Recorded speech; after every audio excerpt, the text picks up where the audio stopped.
welcome to Automation World Shop Talk with Beth Stackpole and Stephanie Neal. This is a chance for us to talk about some of the technologies that we write about in Beyond the Factory Walls, and that is Automation World's weekly newsletter, where we talk about the technology that is typically found on the plant floor, whether it's controllers and sensors, robotics, simulation, and we apply it to what's happening in the real world and the commercial availability of new types of applications. So we think it's a lot of fun, and that's why we want to talk about it, and we're inviting you to chat with us too. So some of the more interesting stories over the last few weeks, Beth, there was this sensitive virtual assistant called Sarah, right? Is she going to take the place of Siri anytime soon? Well, I'm not so sure about anytime soon, but the thing that was interesting about Sarah is this whole idea of giving sort of human emotion to robots, which would enable them to kind of discern what to say, when not to say something. Pretty cool, I think. But given that I'm old enough to remember that movie, The Stepford Wives, I don't know, Steph, if you are, but yeah.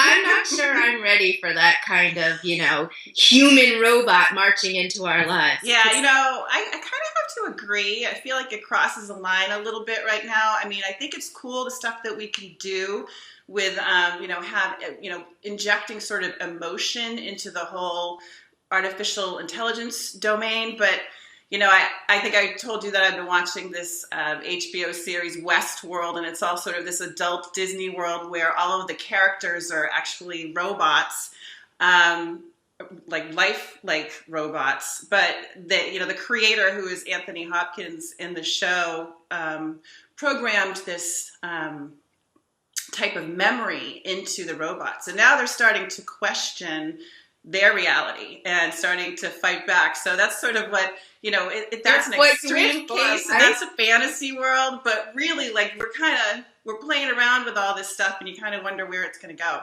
Right. You open doors, you solve problems, but you also open doors to all kinds of things. But to that point too, you talked about in your story about the ability to help students who maybe are struggling. So, that's pretty cool. Right. I think as with any kind of technology, if you can advance it and then use it, in the context for which it could provide benefit versus maybe taking it to the nth degree. But sure, having some sort of, Siri-like capability that can sense if a student is struggling over something and knows to circle back or something like that, I think there could be a whole lot of value in that. Yep, I do too. So another area that we think could be a whole lot of value are these weather-responsive homes. You also wrote about that, Beth. And this is, well, gosh, I wish we had this a few years ago when we had like 10 feet of snow dumped on us. And I'd love my roof to just dump it off rather than me shoveling the roof, right? Exactly. But that's not really, I guess it's kind of what it's about. Tell us just a little bit about, what the concept is. Well, I think initially the concept is having all kinds of sensors and different types of robotics capabilities on different parts of your house. I mean, the project that I wrote about was sort of like almost like part architecture, part design, part robotics. But I think you could apply that to, sensors on homes, in the early stages that, put down storm shutters or those kinds of things if you live in states like Florida where there are hurricanes, or maybe there's something that you could put up on our roofs, during snowstorms. But I think, take that all the way through decades from now when you have, different types of technology and 3D printing and different materials and responsive types of activities, you could see houses maybe being able to, shapeshift, reconfigure, if you will, if you're, maybe you're in a beach area and there's a hurricane and there's erosion, maybe there's some sort of shape-shifting thing the house could do to, forge itself so that it's in less danger of being, swept out to sea or destroyed by the sea or, I mean, I think it's just the basis for an application that you could find all sorts of ways. So, and it's very futuristic at this point. But I saw that video that was that they had, and It's not a very attractive looking house, I'll No. tell you that. No, it's kind of. And what happens to the furniture inside? But I think this is all, this is just the idea of work in progress kind of thing. Yeah. I was at an MIT forum last year called Solve, where they went and brought a bunch of like people and big thinking heads together to try to solve what they see as the world's biggest problems, by 2050. And, housing is one of those problems. And I could see this kind of thing being applied to some of what they were trying to do when you have more populations packed into more areas, and you're going to have more weather events. I mean, it seems like that's the case going forward. So this kind of, shape-shifting kind of homes that can really, put things in place, almost like what we're doing in the factory today with preventative maintenance and IoT, take that and extrapolate that out with new technologies and new use cases. But that same idea of sensing the environment, and weather data, and combining all sorts of big data analytics and being able to morph your home to protect yourself from events is a pretty cool idea. Yeah. So when we're talking about weather and patterns, and how about like infrastructure? So the story that actually I wrote about, the drones delivering the blood. I was lucky enough to hear Keller Renato, who's the CEO and the co-founder of Zipline, which is this delivery drone, and they're out. The fact of the matter is that it's almost 3 million kids under the age of 5 in Africa die every year because they just don't have access to basic medicine. I mean, that's hard to hear.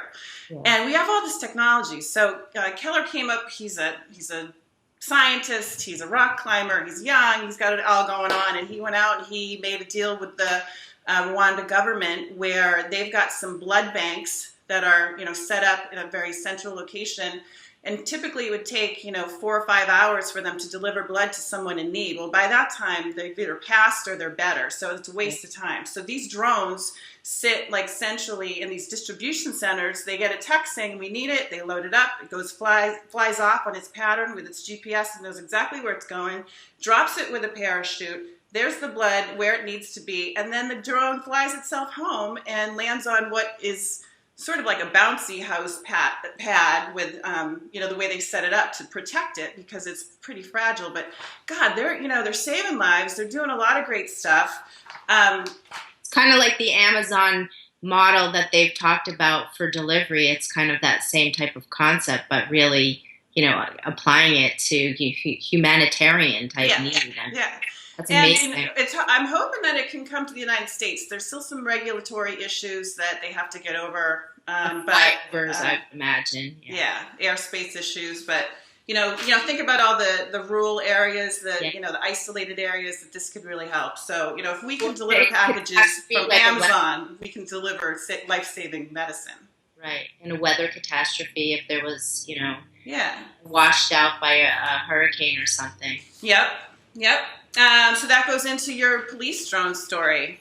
Yeah, well, I think it's one and the same. I like this idea of drones, which, they're obviously kind of become more mainstream the last couple of years. We see a lot of them. It's not weird to be, outside taking a walk and seeing somebody flying some drone and taking pictures or whatever. But the idea of kind of taking the technology as it evolves and really rethinking the way that we do things, like delivering blood, or in this case, helping police officers, be more prepared when they're responding to different incidents. So the idea here is that almost like the video cameras that they're talking about, or that some officers are already wearing, this drone would be parked, like a little mini drone, like a bug, parked on a like a parrot.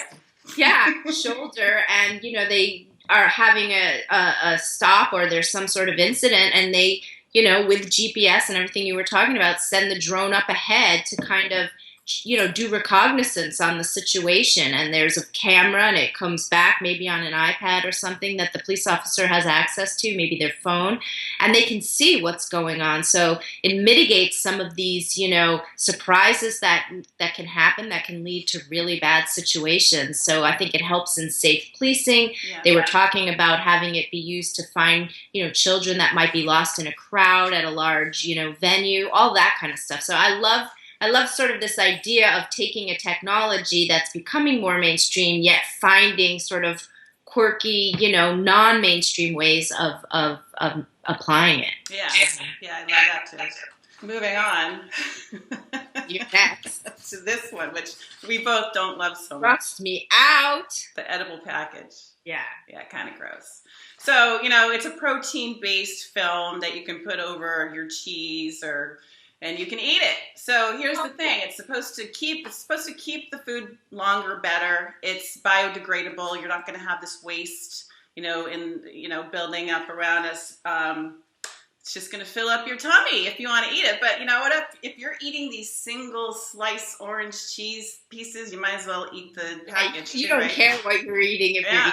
you're eating. No, I think the idea of it holding food up better, is a great idea. But really, you can't take the extra second or two to peel it off and eat what you're trying to eat. I don't know. Yeah, to me, that's kind of like technology, on wild. Yeah, like let's solve a problem that's not really there. I guess it is there in terms of the landfills, but there's a lot of biodegradable stuff, and nobody's encouraging to eat the wrapper. Yeah, let it biodegrade in your trash can. Yeah.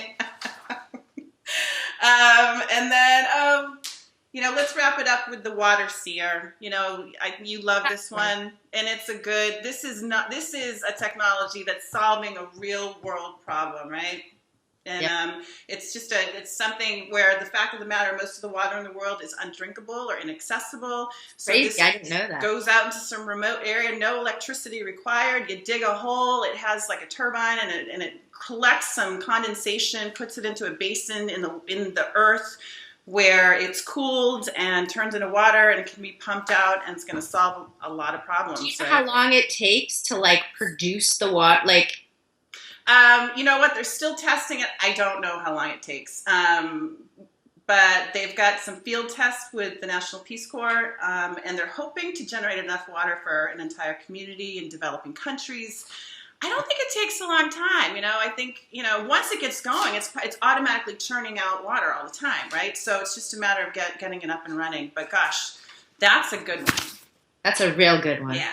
So anyway, that's it for this week, right? Some great stories. If you want to hear more about what Beth and I talked about, just go on to automationworld.com, scroll down to the bottom to newsletters, and click on Week in Review, Beyond the Factory Walls. Sign up for the newsletter, or catch us here every first Friday of the month, where we'll go over what we wrote about in Shop Talk. So thanks for joining us. We'll see you then. Bye.